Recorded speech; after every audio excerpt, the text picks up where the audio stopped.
Today's hot topic for Friday, looking ahead at the weekend, Manchester United, Tottenham Hotspur tied exactly on points, 2 wins, a draw, and 2 losses, sitting in 10th and 11th in the league.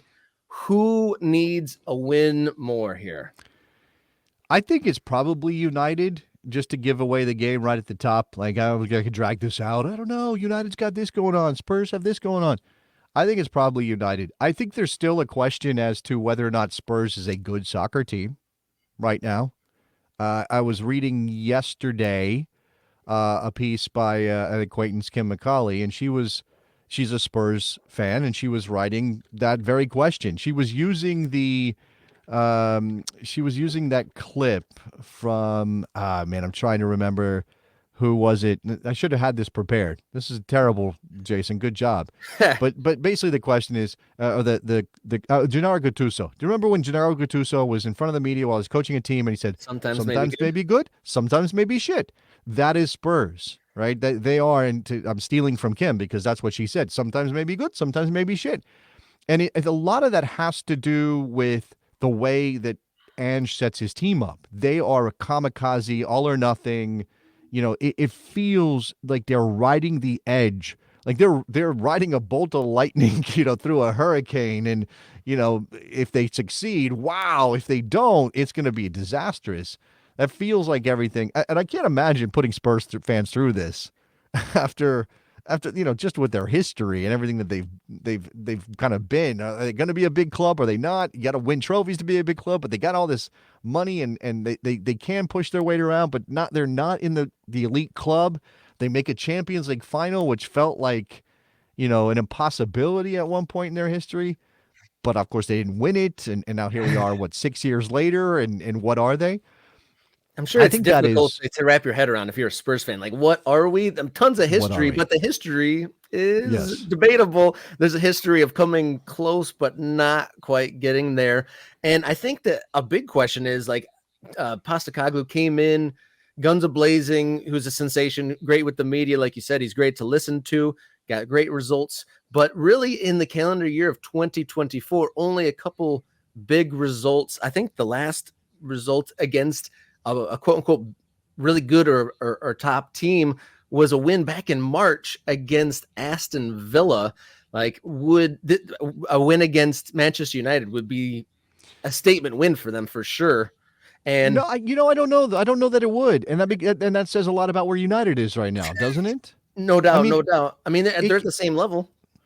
They're the same level in the league right now, and neither of them is where they want to be. I mean, we're 5 matches in, so let's not get ahead of ourselves and go, oh my God, the world is ending, the sky is falling, and I do think Spurs are probably better than where they are. I'm not sure that's the case with United, and so that means that this game could be a jumping off point, right? If Ten Hag can hold serve at home against Spurs, who I think, again, most people think of as a pretty decent team, maybe still trying to figure some stuff out, then that would be huge. I think it probably matters more for United to win the game than it does for Spurs. If Spurs leaves Old Trafford with a point, they might be disappointed, depending on how the game plays out. But I think you would, if you were looking at your fixture list before the season started, you would go, all right, point at Old Trafford. That's the target. Right? And I'm sure you could reason out, well, this is not the best United team we've ever seen. This is a beatable United team. We should be targeting 3 points. Of course, you want 3 points. Nobody's going to say otherwise. But if you ended up with a single point, you would be okay with that result. On the other side of it, again, United's going to be at home. They're coming off the disappointment in the Europa League.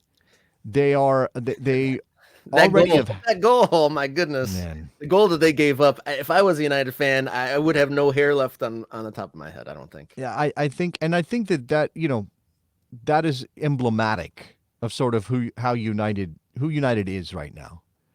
That it can be such a simple sort of moment, right? The break, and it's breakdowns all over the field. First of all, you're allowing a dribbler to beat 2 lines of defenders to even get into a position where once the ball is recovered by a pretty aggressive, not last ditch, but pretty aggressive tackle, it's a good tackle, but it shouldn't be necessary, right? And then the ball ends up on Christian Eriksen's foot. And what does he do? He turns into pressure, gives the ball back, and it's a goal. And Onana, oh my God, Onana, what are you doing? Where's his positioning?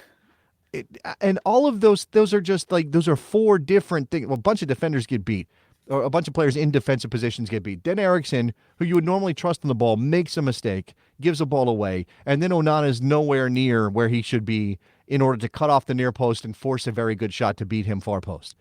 Yeah, he did neither. He didn't cover the shot angle, but he didn't come out and force the striker to rush his attack. He had all the time to get all the way around the ball so he could get that left-footed strike in. I mean, he did neither. You got to one or the other, cover your angles for the shot or come pressure him, force a mistake. Right, and we come off. So that's obviously in the Europa League. We come off of the 0-0 against Palace on the Saturday before, right? And Palace is obviously having a horrific start. They haven't won a game yet.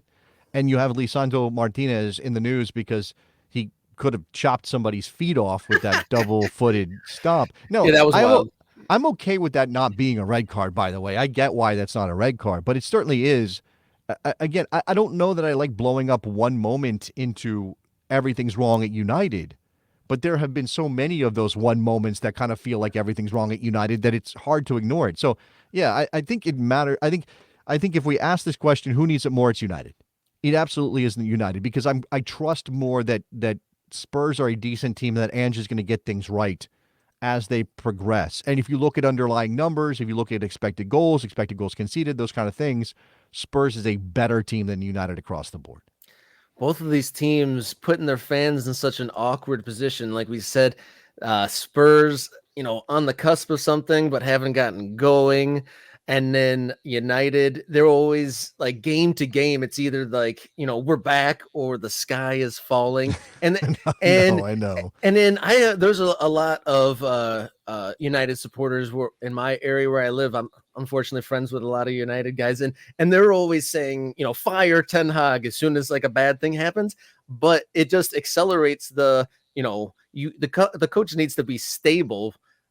And so, but if you're the one saying you got to fire him after each bad result, then you're leading to said instability. So it's like a bit of a treadmill there. I think it's frustrating too for United fans because of the Ineos takeover of the football operations. There was this false hope. I mean, of course, you built it up. I mean, it felt like, oh, we have an actual smart business person who loves the club in charge. He's going to make good decisions and we'll be in a better place. And so, by the way, some of this, there's a lot of things that need to happen that can't happen immediately. And some of that is getting rid of the dead weight at United, figuring out what the transfer policy is going to be, being able to spend smart money rather than dumb money, where they've been spending dumb money for so long. Like, but still, that felt like this transformative thing, and it hasn't brought the results. And Ten Hag kept the job despite that changeover in control at the club, which says that they honestly didn't have anybody else knocking on their door. Nobody better was picking up the phone to call United and saying, "Hey, I want that job." Man, which is scary. That's scary. Yeah, I'm sure that doesn't fill anyone with any confidence. Should we call this the desperation derby?